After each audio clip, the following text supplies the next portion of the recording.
Hey YouTube, thanks for visiting my channel. So I wanted to do this video on some ways that you can make some additional money on the side. I have a list of about 10 ways that you can do some, side hustles that I've either tried myself or I have some friends and or family members that have utilized or tried these methods as well to make additional income for themselves. So the first one I have on the list, which some may think that is not practical, especially if you're super busy or you just don't have the time to do it, and that would be like getting a second job or picking up additional hours at your current employer. So I have always pretty much utilized having some type of second job or a different way of bringing in some additional money. My current employer doesn't have the option of being able to pick up additional hours, so that's not an option for me. So I always had to look outside the company to make additional money, and that usually tend to work pretty good for me because I can work in my spare time. I am pretty busy, so a lot of times I can't work that many hours, but whenever I do have some additional time, like say if it's during the holiday season or if I want to pick up some hours on the weekend or something like that, I can do that as well. The second way that you can make some additional money is by reselling items that you no longer use. And I use this all the time by reselling items on eBay. I've even used Craigslist before, and I've also tried Poshmark. But there's tons of other options out there that offer consignment sales, or eBay seems to be the easiest way for me because either something that I purchased on sale and I maybe never even used it, or if it's something that I did use but still has a lot of good life left in it, I will resell it, and I usually tend to get pretty good success with some of my older shoes, handbags, and kids' shoes and clothes tend to sell pretty well for me. The third option, or the third item on my list, is going to your employer and seeing if you could get a raise. Say if you're underpaid or you're looking at the market rates and you have more to offer, you can see if they would potentially give you a raise or promotion. Say if there is a job opening within your company and you have the skills and you want to put forth the effort to try to apply for that for more income, that's also an option for you. The fourth item on my list is doing like driving for Uber or Lyft or delivery driver for I think it's called DoorDash, yeah, and Uber Eats. I've heard of people who did DoorDash and made pretty good money because they could just turn on when they want to work, and that's the same with Uber and Lyft. You could turn on when you want to work or do rides. I thought about it a while ago, but I honestly didn't want to put the extra miles on my car because I want to keep my car as long as possible, so that wasn't an option for me. But family members and friend members that I've known who have tried Uber and Lyft have made pretty good money off of those things, so that is an option for you. The fifth item on my list is starting a blog. Now this is something that does take time to build up the additional income, but it is a way that you can make income by writing a blog and maybe doing affiliate, promoting an item that you used and you really like, and then you want to promote that item for that company. They usually tend to have some type of affiliate program where you can earn like a little bit of additional money for promoting that item. Now, again, it does take time. That isn't something that's like overnight, but that is an option that you can use. The sixth item on my list is use your skill or your trait to make additional money, to do a side hustle. Say you're really good at hair. You can do hair for others. You can make wigs. I do my own hair. I used to go to the shop and get my hair done, but the beauty salon is very time consuming, so I just try to learn how to do decent hair for myself so that I can save money that way, and it actually saves time as well, because then I don't spend all of my, say, Saturday or whatever day it is that I go during the week, because I'm always pretty busy. So learning how to do it myself saved myself money, and then if I wanted to do other people's hair, maybe that's something I could do down the line as well. If you're good at makeup, there's plenty of girls out there who would, pay you to do their makeup. My best friend, she has her own makeup business. She's really good at it though too, and so you can make really good money doing makeup as well. Say you're an artist and you like to draw, there's people who will buy your artwork. If you do graphic design, all that good stuff. If you have a trait, whatever it is, there is potentially a way you can make additional money out there by putting that trait or that skill to use. The seventh thing on my list is you can make additional money by creating websites for people.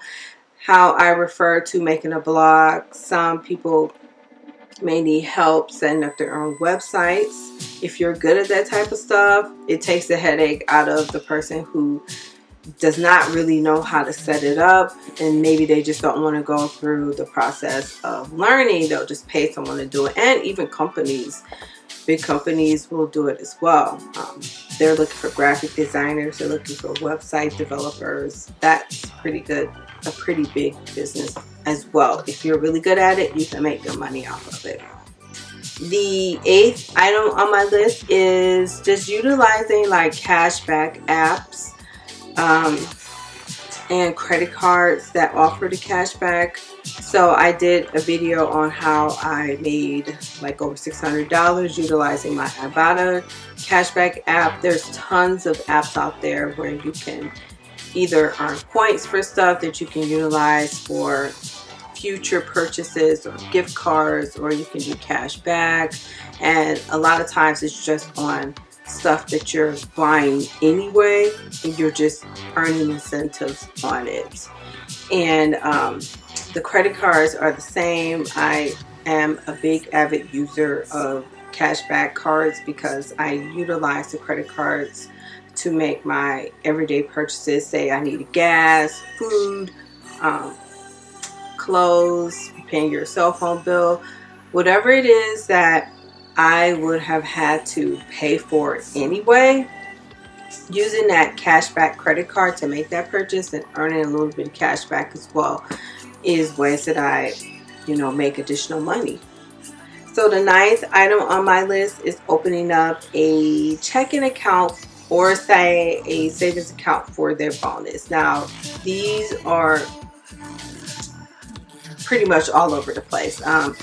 I had some flyers, but I didn't keep them. But I just recently did one where I opened up a checking account a few months ago, where all I had to do was put in either $250 in accumulative direct deposits, or I had to pay $250 through their online bill pay system.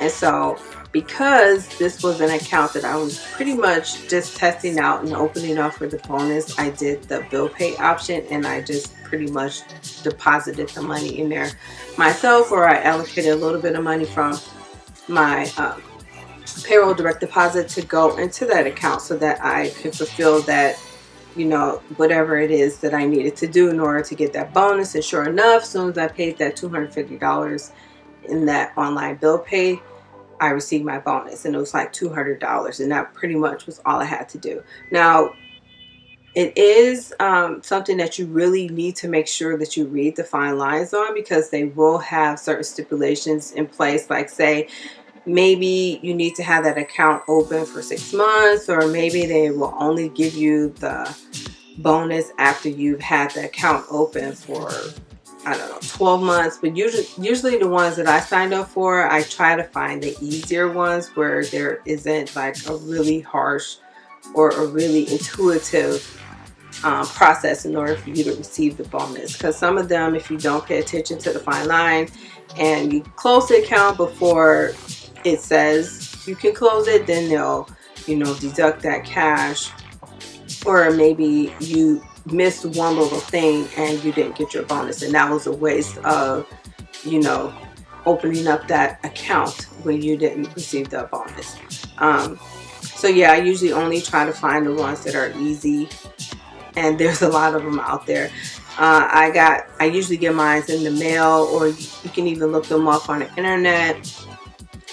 Plenty of people do it because you can earn pretty good money. I think one year I earned probably over $500-600 just opening up accounts, and then of course after so many months you just close it because you have your main account that you use for your daily bills or whatever it is, and then you have the ones that you're doing for your bonuses. The 10th item on my list is holding a yard sale. Now, whatever you may no longer find as a use can be someone else's treasure. I love yard sales. You can find some really good deals and you can make some decent money. This is right now, the yard sale season. So like just this past weekend, I saw quite a few yard sales.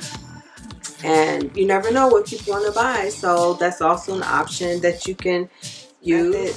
For the bonus way that I have is the 11th method, which is going through Amazon. Now, Amazon has plenty of ways that you can make additional money through them. You can directly work for them in one of their warehouses or their delivery sortation centers. They have regular shifts. They have, you can do flex shifts, and the flex is either working in the warehouse or doing actual delivery. You can be one of their associates. You can do their affiliate program. You can sell on their websites. If you have a product, you can sell it directly on their website. They also have like an MTurk mechanical work program, which I did try that a few years ago to see how much I could actually make on there, because I had read an article about this guy who made, over $1,200 or something like that, or doing stuff on MTurk. And so I tested it out because that's what I do. If I see something and I want to see how true it is, I may test it out to see if I can actually make money. So that one, I tried it out for about a month. I made about $200, and pretty much all it was doing surveys for people.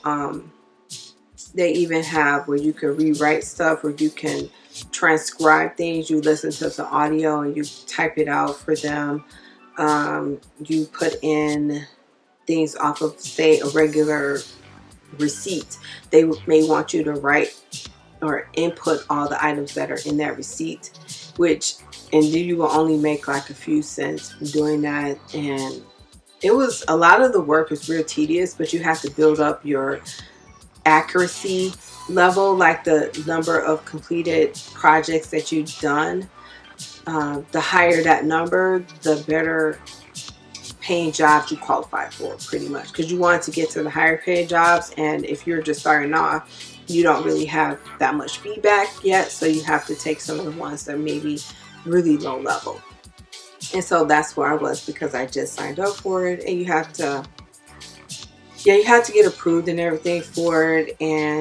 But for me, it was pretty easy to just sign up to get approved, and then I tested out and did some projects, and I didn't do it past a month because it was just a lot of work for me, more than I wanted to do, and not making as much per hour. So I didn't find it as useful. But if you have the skill set and you're able to get some of those higher paying jobs, it is an option for you.